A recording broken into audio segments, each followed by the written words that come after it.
kalau diundang tahlilan ora dawa-dawa lek maca Pak. Dadi enek wong kiai ampuh, wali lah, wis terkenal wali di desa itu. Lah itu zaman dulu, zaman belum ada listrik, zaman masih kalau bendo. Lah itu kalau diundang tahlilan, dia datangnya terakhir, terus lek ngimami, lek baca tahlilan yasinan apa doai, itu cuma mengucapkan bismillah. Lek ndonga bismillah. Dadi ndonga, pas wae ndonga beliau yang doa, lek ndonga gur bismillah. Wes, mari ngono mulih. Wah. Saking ampuhe. Lah akhirnya ya sing tuan rumahe kadung nyiapne angel-angel ngene iki ya. Tekone wis keri dhewe kon ndonga ndongane gur bismillah. Akhirnya enggak terima. Akhirnya besoknya didatangi Mbah Kiai itu. Mbah Kiai, ini ceritanya kami protes. Kemarin itu kami mengadakan tahlilan, wis angel-angel nyiapkan acara. Lah jenengan disune donga kok dungane sak ugel. Gur bismillah tok. Wah akhire Mbah Yai iki ngongkon apa jenenge? Ngetok kelapa, pohon kelapa. Nah, pohon kelapa zaman dulu kan masih banyak pohon kelapa, masih banyak orang rela memotong pohon kelapa demi nuruti Mbah Yai lah.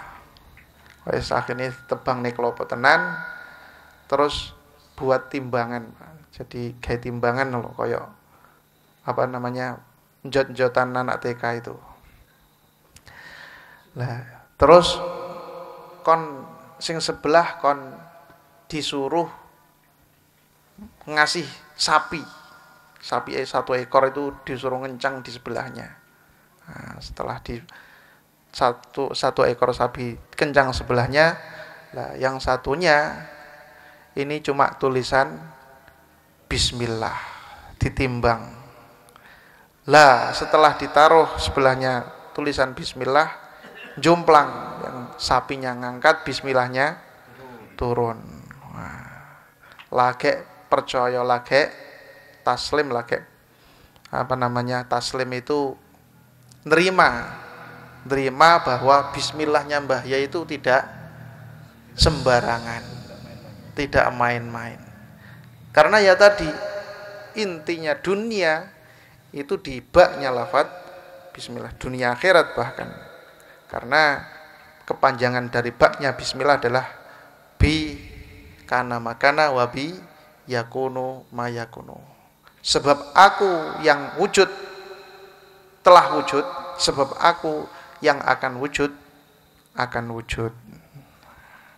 Lah di sini lagi Arab nerang bismillah lho intine. Jadi Allah itu menurunkan bismillah kepada kanjeng Nabi Muhammad sallallahu alaihi wasallam. Yang mana keistimewaan bismillah itu sebesar tadi. Sehingga kalau orang mengamalkan bismillah, tahu cara mengamalkannya, insya Allah segala yang dia inginkan akan terkabul, akan terwujud. Tapi kudu ngerti carane, kudu ngerti jumlahnya barang. Kalau saya lupa jumlahnya, eling saya 879. Nggih Pak Jailani ya? 876. Oh nggih, 876. Jadi sapa wonge ngamalne bismillah sehari semalam 876 kali, apapun yang dia pingini akan gampang terwujud. Kenapa kok 876? Karena huruf bismillah itu kalau dihitung pakai ada hitungan namanya abjadun, jumlahnya 876. Nggih leres 876. Kalau pernah angsal ijazah itu karena saya itu sudah kakean wiritan, kakean bacaan, kakean amalan wis kesel. Dereng tak amal nih sampai saiki. Mau kula ora ngamalne diajasane ya malah ra kabul. Jenengan golek kiai sing ngamalne bismillah niku, Pak. Niku sing maringi kula pun sedo tiyange. Kiai tapi dukun. Tapi ora patek yakin makane kula. Kiai kok enek dukune malah ora patek yakin. Akhirnya tak amal nih, ya tak tompois saya terima. Saya tidak minta tiba-tiba diijazahi, ya sudah saya terima. Tapi tidak tak amalkan sampai sekarang.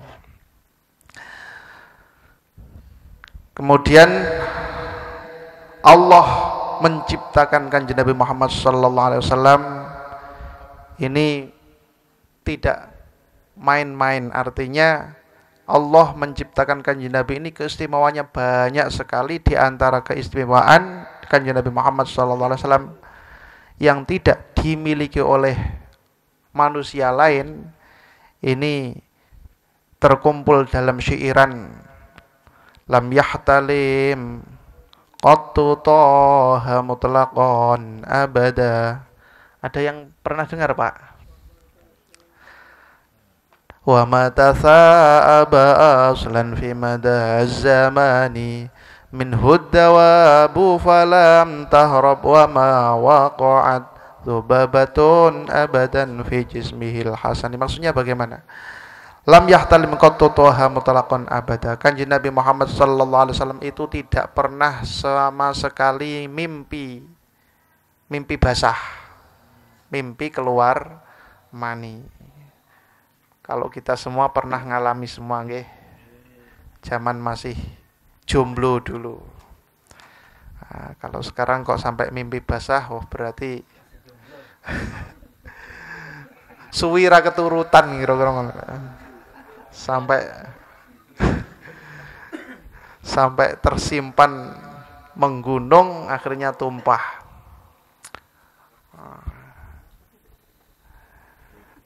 Jadi Allah itu menciptakan Kanjeng Nabi Muhammad SAW itu tidak membuat Kanjeng Nabi pernah mimpi basah. Kenapa? Karena mimpi basah itu mintala'u bisyaiton, dari permainan setan. Nah, jadi setan itu ndelalah ya dolanan menungso. Makanya kadang-kadang wasilahnya, perantaranya adalah mimpi ketemu cewek wayu. Ya Pak ya. Padahal itu adalah setan. Jadi urung sampai hohihe tapi wis metu.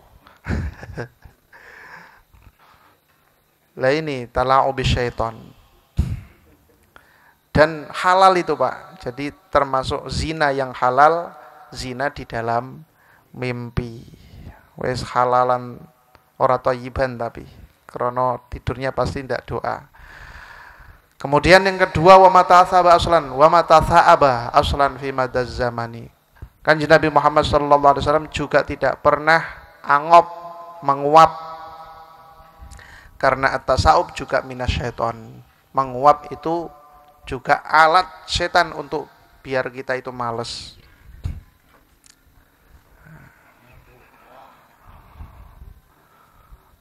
Nah, makanya kalau angop sekuat tenaga empet, jangan dituruti, jangan malah dikasih suara. Lah itu malah suweneng setane. Karena keturutan deh, dituruti kemauannya. Tapi kalau pas angop diempet, mulutnya itu dimingkemkan, ya tetap ngantuk. Tapi setan ki tambah ngenes, gregeten dan pegel. Suisi tambah kuru, tambah lemah menggoda kita. Kemudian min huddawabu falam tahrab, semua hewan melata itu tidak ada yang takut sama Kanjeng Nabi Muhammad sallallahu alaihi wasallam, termasuk ular, kalajengking, termasuk kadal. Kenapa? Karena semuanya tahu bahwa Kanjeng Nabi Muhammad sallallahu alaihi wasallam itu tidak bakal mengganggu mereka dan tentunya tidak punya dosa Kanjeng Nabi ini. Dosa yang sudah lewat dan yang akan terjadi ini sudah diampuni oleh Allah Subhanahu wa taala, sehingga siapapun tidak ada yang takut sama Kanjeng Nabi Muhammad sallallahu alaihi wasallam, termasuk hewan-hewan melata. Nah, kenapa kita kalau ketemu ular-ularnya takut? Ya karena kita itu kakean dosa. Cecak takut, kadal takut, ya karena kita kebanyakan dosa. Wa ma waqa'a dzubabah abadan fi jismihil hasani. Lalat sama sekali tidak pernah menghinggap di tubuh Kanjeng Nabi Muhammad sallallahu alaihi wasallam, karena tubuh Kanjeng Nabi Muhammad sallallahu alaihi wasallam itu selalu wangi, Pak. Nah, bersih, wangi, sehingga enggak dirubung lalat. Ya, yang dirubung lalat itu gara-gara ada apek-apeknya, ada sengak-sengaknya. Makanya akhirnya ya termasuk balem itu kesukaan lalat. Ya. Kuncinya apa? Kuncinya Kanjeng Nabi itu kok sampai baunya wangi terus? Semua makanan-makanan yang berbau menyengat, termasuk bawang sama bawang putih, bawang merah, tidak pernah makan Kanjeng Nabi itu. Tirakatnya itu, Pak, diantaranya. Kanjeng Nabi itu tidak pernah makan bawang merah, bawang putih, apalagi jengkol pete, durian, yang delala di sana ya udah ada. Delala. Itu semua sumber bau busuk untuk tubuh kita. Ya, enggak bid'ah, cuma makruh gitu loh. Perkara-perkara yang makruh. Sehingga ya maklum kalau kita itu dirubung lalat. Kemudian bi khalfihi ka'amamin ru'yatun sabatat. Kanjeng Nabi itu bisa melihat arah belakang. Ya karena ada spionnya, ada malaikatnya, Pak, belakangnya. Jadi dikawal terus. Jadi lainnya apa-apa di belakangnya pasti Kanjeng Nabi. Kok Kanjeng Nabi wali-wali saja ada yang kayak gitu, apalagi Kanjeng Nabi Muhammad sallallahu alaihi wasallam. Wala yura athru baulin minhu fi alani. Bekas kotoran pipisnya, hajatnya Kanjeng Nabi Muhammad sallallahu alaihi wasallam langsung ditelan oleh bumi. Langsung disembunyikan oleh bumi, sehingga tidak ada bekas pipis ataupun beolnya Kanjeng Nabi Muhammad sallallahu alaihi wasallam di dunia ini. Wa qalbuhu lam yanam wal ainu qad ta'athat. Hatinya selalu bangun, tidak pernah tidur walaupun mata beliau tertidur. Wala yura dhilluhu fi syamsi dzu fatonin. Dan ayang-ayang bayangan jasad Kanjeng Nabi itu tidak ada bayangannya. Ya karena beliau adalah manusia tapi tidak seperti manusia. Muhammadun basyarun lakal basyari fahuwa kal yaqut bainal hajari. Kalau ada orang yang mau meneliti beliau itu tidak ada bayangannya. Katfahu qad ala taqaman idza jalasu. Kalau duduk walaupun terlihat sedang-sedang saja, tingginya Kanjeng Nabi itu tidak terlalu tinggi, tidak terlalu pendek, sedang. Tapi saat beliau ini duduk bareng orang yang lebih tinggi, beliau kelihatan paling tinggi lagi. Nah, apalagi yang pendek atau sedang-sedang saja, pokoknya selalu terlihat paling tinggi. Indal wiladati sif ya dzabi muqtatan. Ketika beliau lahir sudah dikhitan, sudah disunat. Langsung disunat, jadi tidak ada yang menyunat setelah lahir. Jadi Gusti Allah langsung yang mengkhitan. Hadil khasa'isa fahfadh hatakun aminan min syarri narin wa surraqin wa min mihani laini. Semua tadi kalau dibaca Pak, setiap hari syaratnya setiap hari minimal 3 kali pujian tadi, maka insya Allah kita akan aman dari api yang membakar apapun yang milik kita. Yang kedua, aman dari maling. Oh, berarti ndak ini ramoco iki berarti. Aduh. Pernah dulu diamalkan beberapa minggu mandek. Oh nggih. Kon ya diamal nih ya. Apal Pak ya. Kalau ndak apal ya bacalah. Dibuat pujian sebelum sholat itu loh. Anak-anak ini pujiannya ganti-ganti masalahnya. Ini pujian sebenarnya. Pujian waktu saya kecil di masjid-masjid desa, dusun. Ini dulu sering dengar waktu saya kecil ini. Karena saya kecil itu di lingkungan yang orang-orang banyak orang yang paham agama lah. Lam yahtalim qattu toha mutlaqan abada wa ma tatha'aba aslan fi mada zamani min huddawabu falam tahrab wa ma waqa'at dhubabatun abadan fi jismihil hasani bi khalfihi ka'ama min ru'yatun thabatat wa la yura athru baulin minhu fi alani wa qalbuhu lam yanam wal ainu qad na'asat wa la yura dhillahu wa la yara dhillahu fi syamsi dhu fatani katbahu qad ala taqaman idha jalasu indal wiladati sifyadha bi mukhtatani katbahu qad hadhil khasa'isa fahfadha takun amina min syarri narin wa surraqin wa mihani. Ini penting kita ketahui supaya kita selalu senang sholawat kepada kanjeng Nabi Muhammad SAW. Karena wasilah sholawat, insya Allah kita di samping berhak mendapatkan syafaat kanjeng Nabi Muhammad SAW, juga ada keistimewaan-keistimewaan yang lain, dimudahkan segala urusannya dan lain sebagainya. Di dalam kita urip sehari-hari kita ini, kita jangan sampai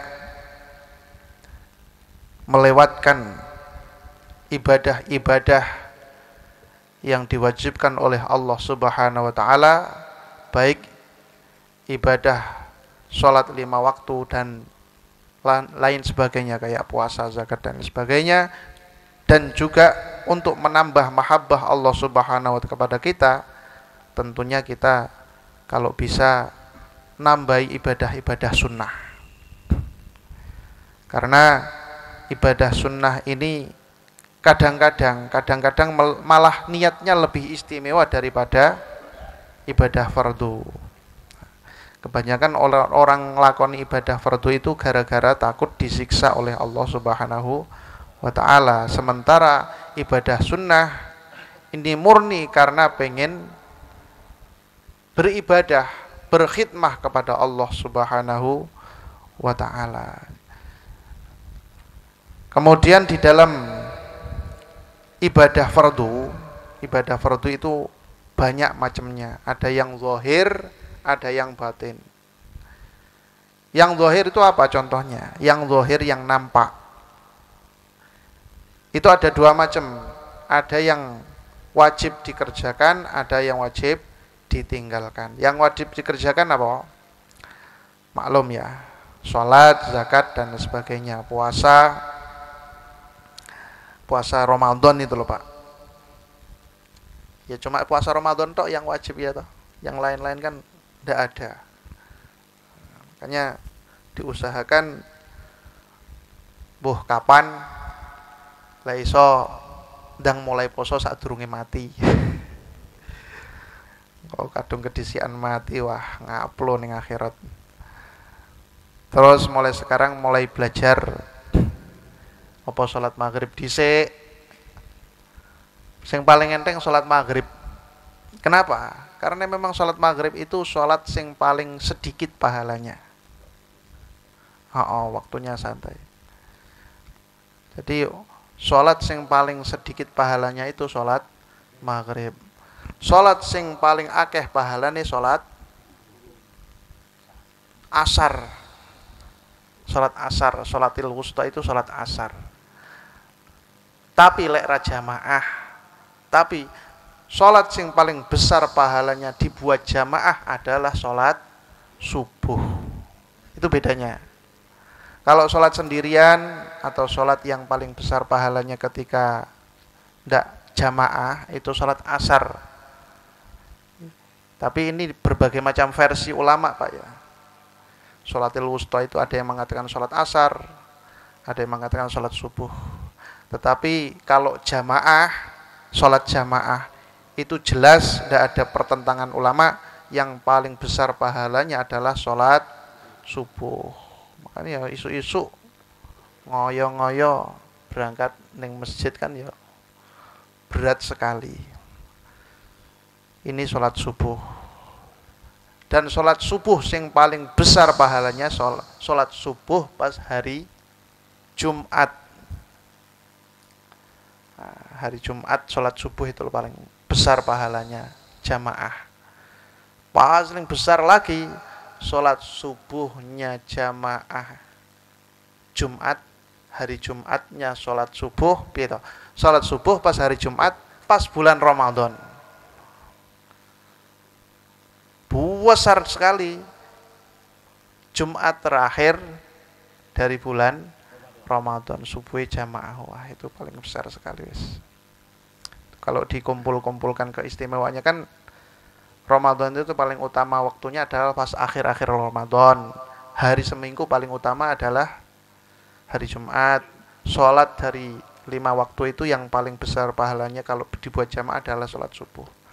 Makanya kalau disimpulkan sholat subuhnya hari Jumat di bulan Ramadan yang terakhir itu paling besar pahalanya. Kemudian yang kedua dari segi meninggalkan, meninggalkan, wajib meninggalkan, mulai dari zina, membunuh, mencuri, dan maksiat-maksiat yang lain, termasuk mengerasani.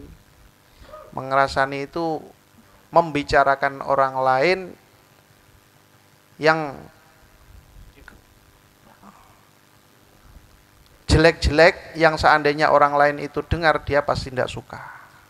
Ya suka tidak suka kalau kejelekannya yang dibicarakan itu namanya ngerasani. Itu contohnya. Itu perlu ditinggalkan, wajib ditinggalkan. Dan maksiat-maksiat yang lain lah.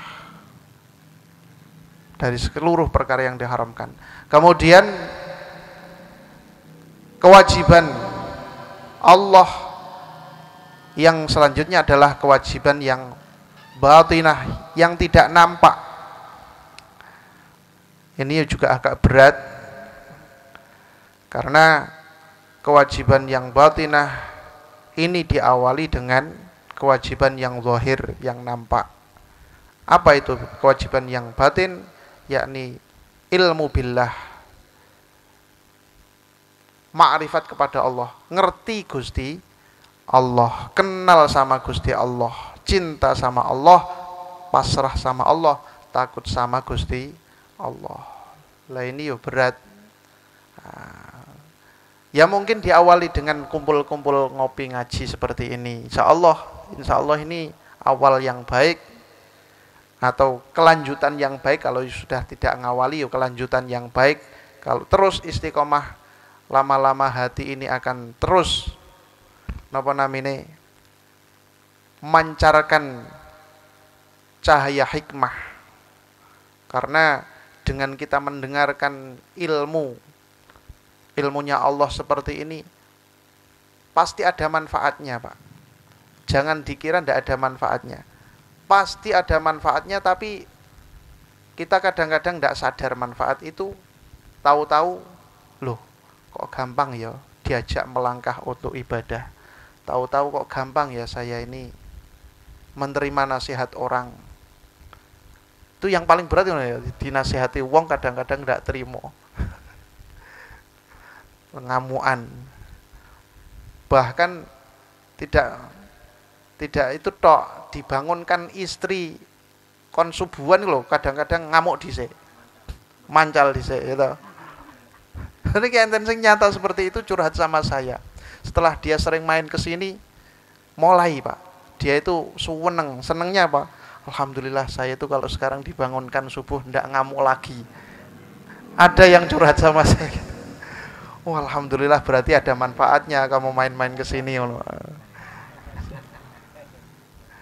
Ya, jadi memang proses semuanya itu butuh proses yang agak lama. Butuh proses. Kalau tiba-tiba dibalik, yaitu pasti ada kebaikan yang dia jalankan yang lama. Nah, baru terasa kebaikannya mengejutkan gitu. Kebaikannya moro-moro malik dadi apik. Nah, jadi dengan cara mendengarkan ilmu seperti ini Allah menurunkan nurul hikmah. Nurul hikmah itu apa? Ya cahaya iman dan ihsan di hatinya, yang cahaya itu lama akan membuat diri kita itu gampang menerima nasihat, gampang menjalankan kebaikan dan lain sebagainya. Itu gara-gara kumpul-kumpul ngopi koyok ngeten iki. Karena diperbanyak ngumpul ngopi, ya tidak disintok ya di mana-mana, yang penting ada ngajinya. Walaupun satu kata, dua kata, dua kalimat, tiga kalimat dan seterusnya. Sedikit-sedikit yang penting ada isi ilmunya gitu loh Pak. Orang ngobrol-ngobrol uyah renek ilmu neblas ya itu kadang-kadang juga diperlukan untuk bersua, untuk bertemu dengan teman, untuk modal ngopi dan lain sebagainya. Tapi kalau bisa jangan disepikan hidup kita itu dari mendengarkan ilmu. Karena wis bolak-balik saya sampaikan, may yuridillahu bi khairan yufaqihu fiddin. Barang siapa kehendaki Allah menjadi orang baik, pasti dia akan difahamkan ilmunya Allah sedikit demi sedikit.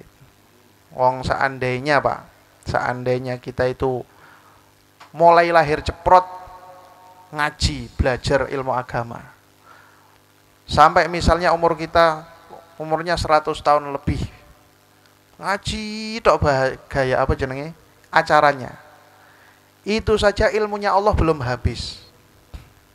Lah apalagi kita ngajinya sudah tua kayak gini, masih jauh dari jauh panggang dari pokoknya cek tangeh on.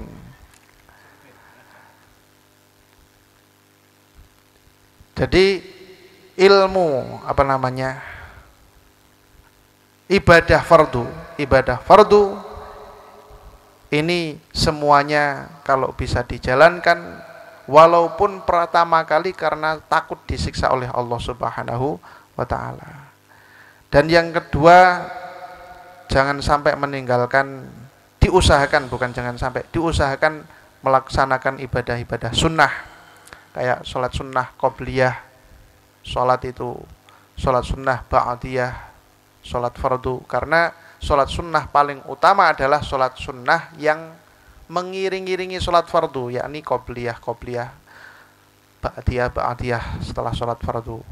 Mulai dari ba'diyah maghrib. Kalau qobliyah maghrib ini ya hadisnya lemah, tapi walaupun lemah tetap bagus untuk diamalkan, karena untuk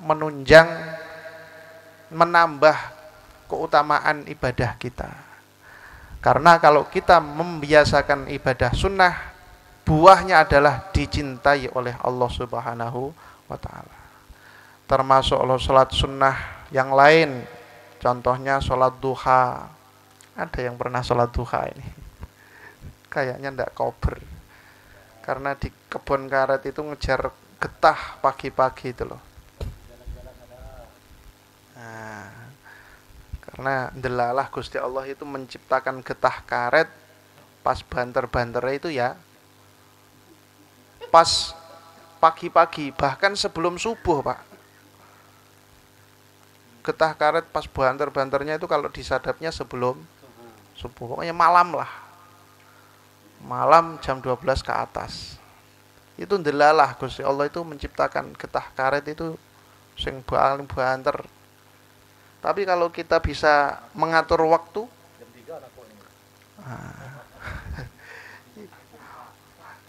kalau bisa ngatur waktu bisa kok kita itu ngatur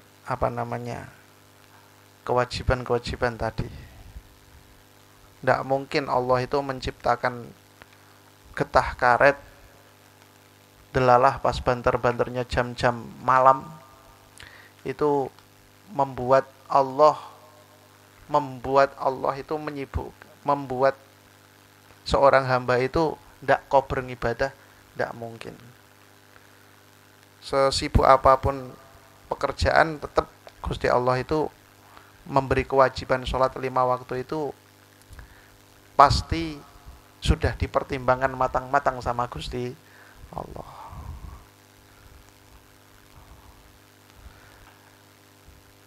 Weh, berat nih Pak ya. Cek tas budal langsung krungu sing abot-abot. Ki ndelalah bape ngeten iki, urut iki pokoke bape. Niki bape wis berat-berat panjene Pak. Krana sing enteng-enteng wis entek. Riwan?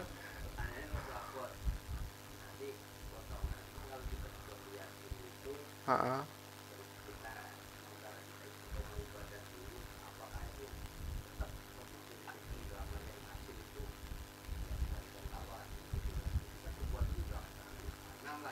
Nggih.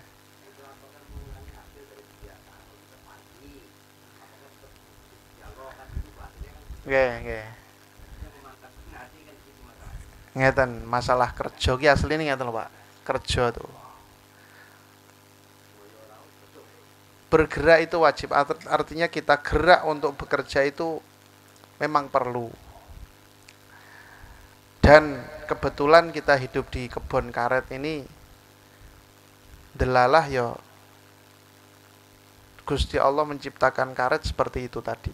Artinya getah paling banter pas pokoknya pagi lah, tengah malam sampai pagi. Kalau sudah sorot matahari meninggi ini mulai rapat enek getahe susut. Yo delalah ngoten niku. Tetapi kalau kita kerjanya itu bahwa rizki, kita tetap meyakini bahwa rizki itu semua yang menentukan Gusti Allah, banyak sedikitnya Allah yang menentukan, dan kita itu sudah dipastikan rizki kita itu segitu. Kita kerja ngoyo ngotot ya delalah batasnya Allah sudah menentukan satu gelas ini ya sudah, tidak bakal lebih dari satu gelas ini.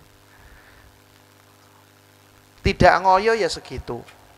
Nah, makanya kalau kita kerja itu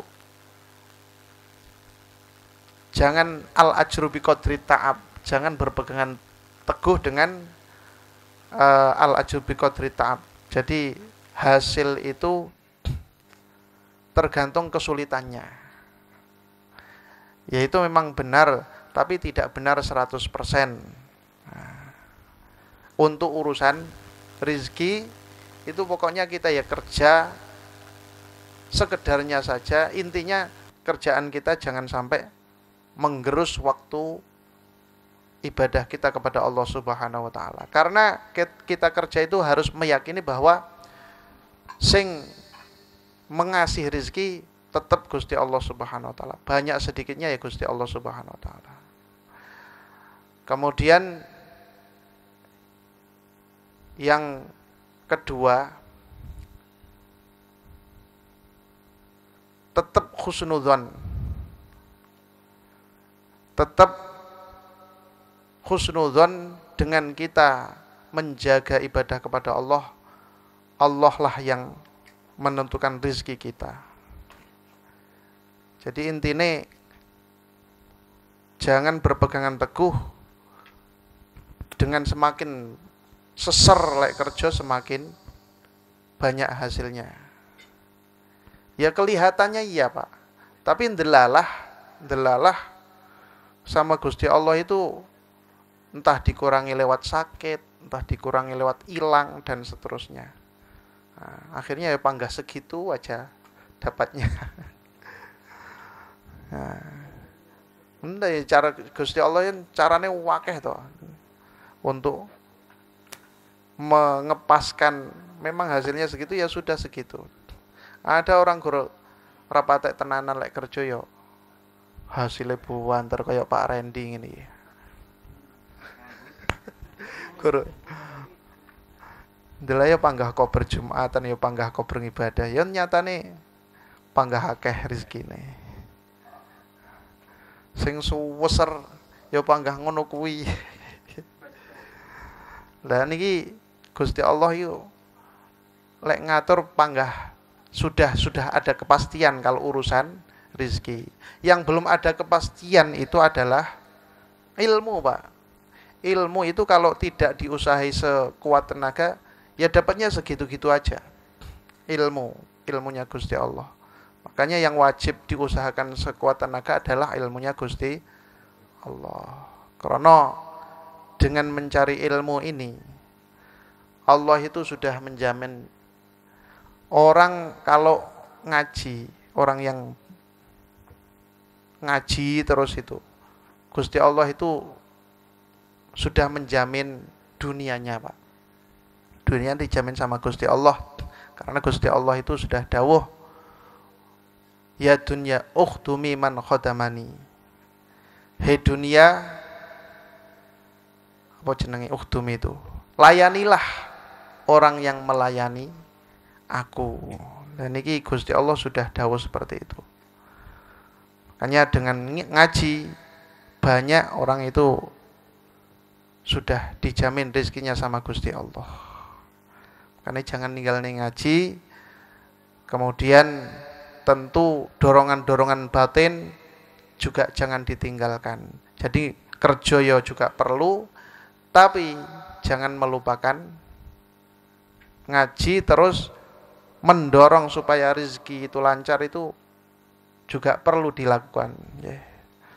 Kalau di dalam dunia santri itu sudah banyak kunci-kuncinya rezeki sudah diberikan semuanya, Pak. Tapi kadang-kadang santri itu ada yang mau mengamalkan, ada yang mau mengamalkan tapi tidak kuat. Ada yang rapatek mengamalkan tapi ndelalah kober saja, sempat saja mengamalkan. Ada yang sama sekali tidak mampu dan tidak kober. Sudah tidak mampu dan tidak mau mengamalkan. Karena sudah kunci-kuncinya rezeki di dunia pesantren sudah disebutkan, diterangkan semuanya, Pak. Mulai dari sholat duha, baca waqiah, kemudian jangan tidur habis subuh. Paling marai melarat santri itu satu yang paling besar, yakni tidur habis subuh. Itu benar-benar nyata, Pak. Jadi tidur habis subuh itu salah satu sumber seretnya rezeki paling besar. Tidur habis subuh. Apa masalahnya? Karena Allah itu menyebarkan rezekinya itu adalah pas waktu-waktu tersebut. Waktu pas matahari mau muncul sampai muncul kira-kira 1 jam setelahnya lah. Jadi sampai kira-kira jam 7 sampai jam 8. Habis itu mau tidur terserah. Ini Allah membagi rahmatnya, yakni rahmat berupa rezeki itu waktu-waktu tersebut. Ini santri sudah dikasih tahu, kadang-kadang santri itu tidak kuat untuk melek pagi. Panjang pagi itu penak-penak turu. itu kebanyakan. Ya ada satu dua yang paginya itu tidur panggah sugih, ya ada. Tapi balik meneh, orang yang misalnya kok ngamalkan amaliyah akhirnya paginya tidur, biasanya tidak sedikit yang berkurang bukan rizkinya, tapi yang berkurang ilmunya. Jadi yang mengatakan tidur pagi itu menyebabkan sempitnya rezeki atau sempitnya ilmu. Itu sudah diterangkan di para santri itu, termasuk saya misalnya. Jadi kunci-kunci rezeki wis terang nih, karek ngelakoni asli nih. Pon. Terus di dalam kita beraktivitas sehari-hari ini kita harus ditata hidupnya, Pak. Jangan tidak ditata hidupnya. Mulai dari bangun dari tidur, ini kita punya jadwal yang harus kita jalani setiap hari kalau bisa. Karena semuanya sudah ada tuntunan dari Allah Subhanahu wa taala lewat kanjeng Nabi Muhammad sallallahu alaihi wasallam. Yang pertama, ketika bangun tidur diusahakan bangunnya sebelum subuh. Nah, diusahakan bangunnya pokoknya sebelum subuh. Makanya tidurnya yang malam-malam itu yang baik adalah yang agak sore, yang masih sore itu baiknya sudah tidur supaya sebelum subuh sudah bangun. Tujuannya apa? Tujuannya supaya ketika kita sholat subuh itu di awal waktu. Karena at-taghlis aula minat tanwir. Melakukan sholat di waktu masih gelap, sholat subuh ya, itu lebih utama daripada sholat subuh yang sudah agak terang. Karena ketika manusia itu menuju sholat dari awal waktu dan waktu itu masih gelap, maka malaikat malam itu ikut hadir di dalam sholat seorang hamba. Jadi malaikat rahmat bagian malam ini ikut memberi rahmat, ikut mengamini seandainya kita berdoa, ikut bersaksi ketika kita beribadah. Sehingga malaikat rahmat itu menurunkan rahmat. Rahmat itu apa tuh ya? Rahmat itu ya segala kemudahan dari Allah Subhanahu wa taala. Itu rahmat. Ya. Ndi enten Pak Rahmat. Oh nggih, Pak Rahmat. Jadi segala kemudahan dari Allah, terutama kemudahan untuk ngelakoni ibadah. Keistimewaan apa jenenge? Keistimewaan paling agung yang kita miliki itu, Pak, bukan mudahnya kita beraktivitas karena duitnya banyak, bukan.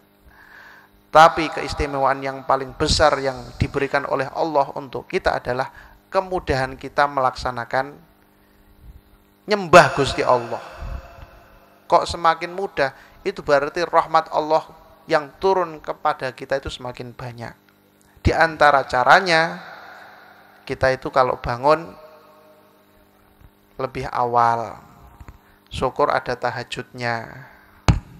Syukur itu tahajud sebelum jam-jam. Sekarang itu 4:30 cek kebagian tahajud, Pak. Karena subuhnya jam 5 kurang 10 menit apa ya? Kurang 10 menit ya. Walah, cek dawa awake tangi 4:30 cek kebagian tahajud. Bahkan cek kebagian lek pengen puasa cek kebagian sahur.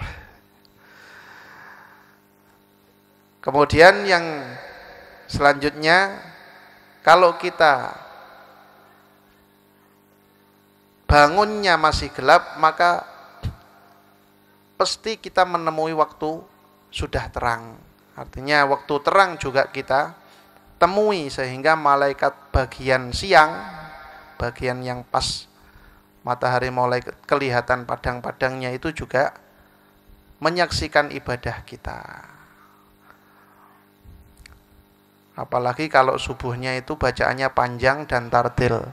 Tapi pasti diprotes kalau yang ngimami sholat subuh di masjid. Makanya kalau sholat jamaah di masjid, imamnya ini yang bagus baca suratnya jangan panjang-panjang. Yang sedang atau bahkan pendek. Surat-surat pendek itu aja, nggak usah panjang-panjang. Karena yang jamaah di masjid itu tidak semuanya orang yang ahli ibadah dan ahli betah ibadah di masjid. Ada yang punya gawean, ada yang orang mampir. Kalau di Simpang Metur itu orang mampir lewat. Ada orang yang punya anak kecil di rumah. Ada orang yang punya harta di rumah, yang dikhawatirkan kalau ditinggal lama-lama bahaya. Apalagi di kawasan Pak Randy, Pak Yusuf ini wes. Nah, ini kita tinggal titik wes. Wassalam.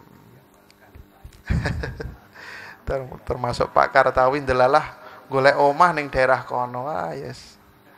Langsung hilang serkele. Oleh sekenalan. Ujian.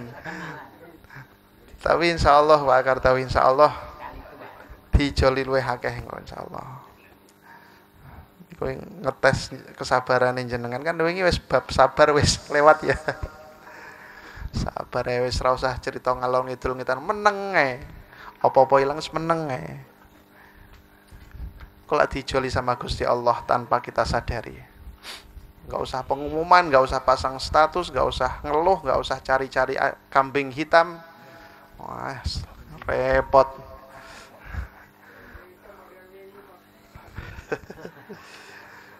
Dah meneng kalau dijoli sama Gusti Allah lebih banyak. Walaupun ya berat menerima takdir kelangan itu. Apalagi kelangan balem sing wis siap ngangkit. Weh.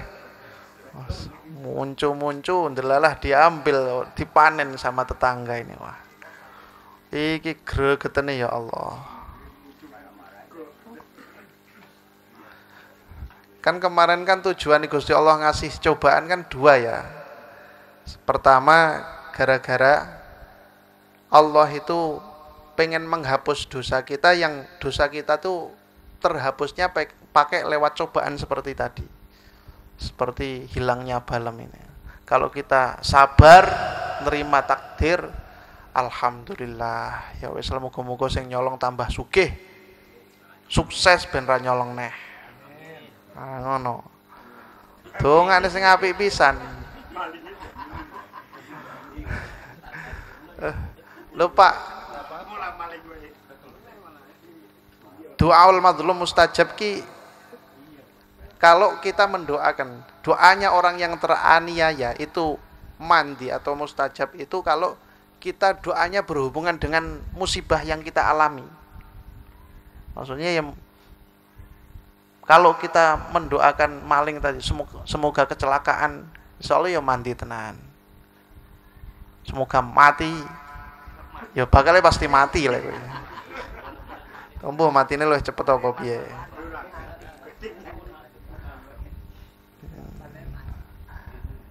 Pokoknya cek doanya orang yang teraniaya, pokoknya masih doa-doanya masih seputar yang berhubungan dengan penganiayaan itu. Nah, kalau kita dianiaya dan mendoakan, misalnya mendoakan yang tidak ada hubungannya dengan penganiayaan, misalnya mendoakan anak kita, semoga anak pas teraniaya dia berdoa, ya Allah semoga anakku sukses dunia akhirat. Tapi yang menganiaya orang lain bukan anaknya. Nah itu ya mustajab, tapi mustajabnya enggak semustajab kalau mendoakan orang yang menganiaya. Itu maksudnya doaul mazlum, mustajabun itu kalau berhubungan dengan si penganiaya. Doanya itu. Makanya lah enek maling dongane ben sugih pisan ben gak menyolong maneh. Tapi kadung kepenaan nyolong terus, tambah sugih tambah nyolong. Ya wis wassalam ya didongakne ben waras ngono mawon. Ben nyolong neh. Siap Pak nggih? Insyaallah. Oh, mabot tapi lek iso nglakoni jan ampuh tenan jenengan kira-kira wali daerah situlah.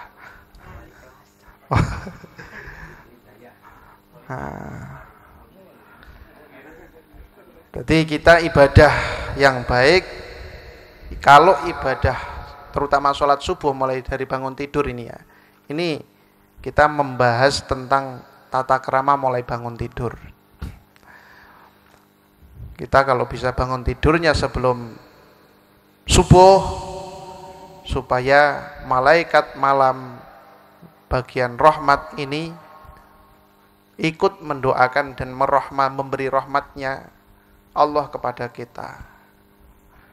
Yang memiliki rahmat tetap Gusti Allah, tapi perantaranya adalah para malaikat rahmat. Terus jangan lupa berdoa. Tangi itu jangan lupa berdoa. Karena ngeten, ketika kita tidur itu Pak, Gusti Allah itu membuat tali ketika kita itu tidur. Allah mengencang, menali diri kita dengan 3 tali atau 3 kencangan. Oh 3, ya benar 3 ikatan. Nah, kalau kita berdoa, jadi pertama kalau kita berdoa, jadi dawuh Kanjeng Nabi Muhammad sallallahu alaihi wasallam kalau baca doa hadisnya biar barokah, yaqidu syaiton ala qafiyati ra'si ahadikum idza huwa nama salasa uqadin. Jadi Allah menciptakan setan, mentakdirkan setan kalau kita tidur, setan itu menali gitok itu apa ya? Sini loh. Menali, mengencang leher kita, bagian leher dengan 3 talian ketika kita tidur, yang ditali dengan tempat tidur kita. Jadi setan itu menali leher kita, ditali 3 talian, ditalekne kepada tempat tidur kita, keranjang kita, kasur kita. Ya ndak ketara, tapi itu pasti terjadi. Ini karena yang dawuh Kanjeng Nabi Muhammad sallallahu alaihi wasallam. Sehingga sama setan itu dibisik-bisikkan bahwa ayo turu, malam masih panjang, ayo turu, malam masih panjang. Terutama kalau menjelang subuh, itu tambah semangat setan itu lek ngomong lek bisikin ning kuping. Wis turu terus. Cek suwe iki, cek bengi, cek urung arep subuh, turu terus. Masih matane iki ndelok alarm bunyi, matane ndelok jam 4 jane misal. Ini alarm tok terus nuruti bisikane setan. Ayo turu neh, cek suwi, bengi cek suwi. Turu. Lah, kok kalau kita menentang dengan malesnya tadi, terus eling, terus zikir kepada Gusti Allah dengan cara berdoa ya. Jadi bangun, terus melek alhamdulillahilladzi ahyana, eling berapa? Alhamdulillahilladzi ahyana ba'dama amatana wa ilaihin nusyur. Itu yang paling pendek, ada yang lebih panjang lagi. Alhamdulillahilladzi ahyana ba'dama amatana wa ilaihin nusyur. Asbahna wa asbaha al mulku lillah wal 'azamatu wasultanu lillah wal izzatu wal qudratu lillah rabbil alamin. Asbahna ala fitratil islam wa ala kalimatil ikhlas wa ala dini nabiyyina Muhammadin sallallahu alaihi wasallam wa ala millati abina Ibrahim al hanifa muslima wa ma kana minal musyrikin. Aku ora hafal Pak, apalagi jenengan. Cek dawane iki kita ngene. Doane. Allahumma bi asbahna wa bika amsayna wa bika nahya wa bika namut wa ilaikan nusyur. Wis pokoke sing pendek niku wau lek apal Pak ya. Alhamdulillahilladzi ahyana ba'da ma amatana wa ilaihin nusyur. Segala puji bagi Allah yang telah menghidupkan saya setelah saya mati. Hakikatnya tidur itu sebenarnya mati Pak, gambaran kematian. Sehingga kok alhamdulillah cek urip neh niki kudu syukur Gusti kepada Allah Subhanahu wa taala. Kok ora dibablas nih sak teruse turu, yakni mati terusan. Terusane terus mati maksudnya. Makanya doa sing paling banyak yang sangat sunnah dibaca itu kalau doa-doa itu sebelum tidur. Kanjeng Nabi itu mengajarkan doa paling banyak yakni doa sebelum tidur, mulai dari baca tahmid 33 kali, tahlil 33 kali, takbir 33 kali.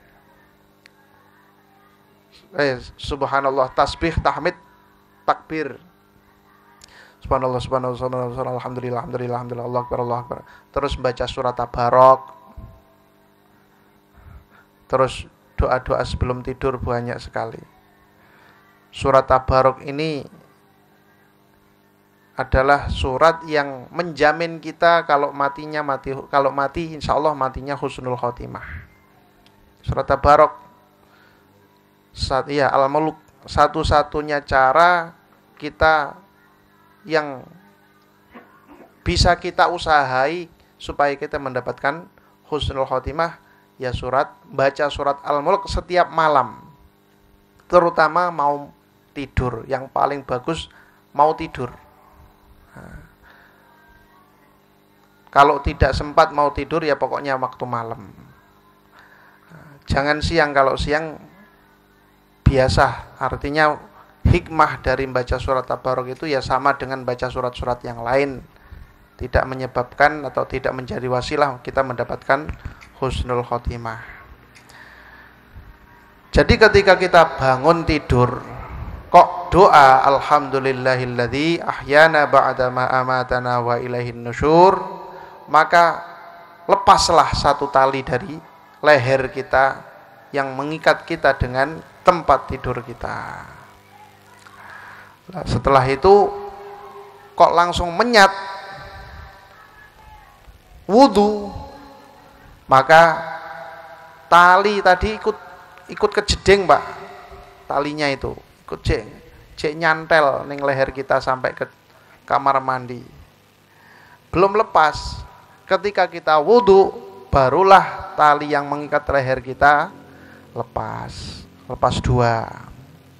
Habis itu kok dilanjut dengan sholat, masih ada satu tali lagi sing kencang. Kok dilanjut dengan sholat kayak sholat tahajud, sholat witir, sholat taubat, sholat tasbih, sholat hajat dan lain sebagainya, sholat sunnah mutlak, tidak ada batasnya. Sholat sunnah mutlak itu rakaatnya tidak ada batasnya. Maka hilanglah ikatan yang mengikat kita, tiga-tiganya akan hilang. Percaya apa ora jenengan tak ceritane ngeten iki. Lek percaya dilakoni nggih. Kadang-kadang kita itu kalau bangun tidur kok kurang pules, tadi malam tidurnya kurang pules, apalagi bangun-bangun sik kedinginan, wah pasti goleki kemul neh ngangetne awak. Itu berarti jan nuruti setan tenanan tibae. Gara-gara setan ternyata. Sehingga kita itu kadang-kadang ndak kroso. Ndak kroso bahwa itu nuruti setan. Makanya mulai pagi bangun, caranya seperti itu, tata keramanya seperti itu.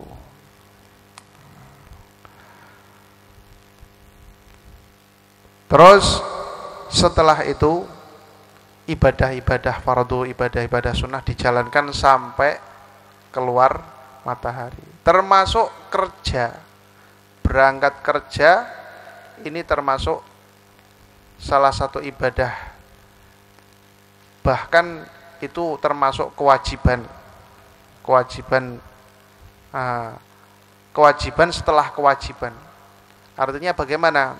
Setelah kita menjalankan ibadah kepada Allah, yakni ibadah yang mahdhah kayak sholat, kita punya kewajiban untuk mencari rezeki Allah Subhanahu wa taala, untuk mengurusi keluarga kita.